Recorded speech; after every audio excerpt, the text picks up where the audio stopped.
চীনের দক্ষিণাঞ্চলে বন্যার পানিতে ধ্বংস হয়ে গেছে একটি সাপের খামার। আর সেই খামার থেকে পানিতে ভেসে গেছে প্রায় 800 থেকে 900টি সাপ। এর মধ্যে রয়েছে বিষধর গোখরাও। ঘটনাটি ঘটেছে চীনের ওয়াংজিচুয়াং স্বায়ত্তশাসিত অঞ্চলের হেংজো শহরের ডেংওয়ে গ্রামে। স্থানীয় গণমাধ্যমের তথ্য অনুযায়ী টাইফুন মাইসাকের প্রভাবে ওই এলাকায় টানা ভারী বৃষ্টি হয়। এতে একাধিক জলাধারে পানির চাপ বেড়ে যায় এবং নিচু এলাকাগুলো প্লাবিত হয়। বন্যার পানিতে ভেসে যায় একটি সাপের খামার। এরপর সেখান থেকে বিপুল সংখ্যক সাপ আশপাশের এলাকায় ছড়িয়ে পড়ে। সামাজিক যোগাযোগ মাধ্যমে ছড়িয়ে পড়া ভিডিও ও পোস্টে স্থানীয় বাসিন্দাদের সতর্ক থাকতে বলা হয়। এসব পোস্টে দাবি করা হয় কয়েকজন গ্রামবাসী সাপের কামড়ে অসুস্থ হয়েছেন। তবে স্থানীয় প্রশাসন জানিয়েছে এখন পর্যন্ত একজন ব্যক্তি সাপের কামড়ে হাসপাতালে চিকিৎসাধীন রয়েছেন। ডেংওয়ে গ্রামের প্রধান উচি জানান 6 জুলাই সকালে এই ঘটনা ঘটে। প্রাথমিক হিসাবে 800 থেকে 900টি সাপ পালিয়ে গেছে। তবে সব সাপ বিষধর নয়। পালিয়ে যাওয়ার সাপের বড় অংশ বিষহীন জলসাপ। স্থানীয় সাপ চাষীদের মতে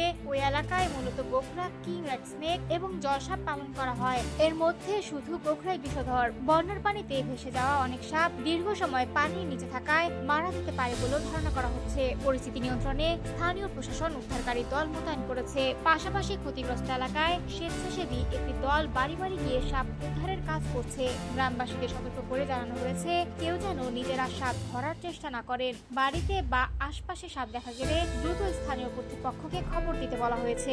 এদিকে বন্যার পর সাপের আতঙ্কে দিন কাটাচ্ছেন হেংজোর বাসিন্দারা। উদ্ধার অভিযান শেষ না হওয়া পর্যন্ত পুরো এলাকায় সতর্কতা জারি রয়েছে।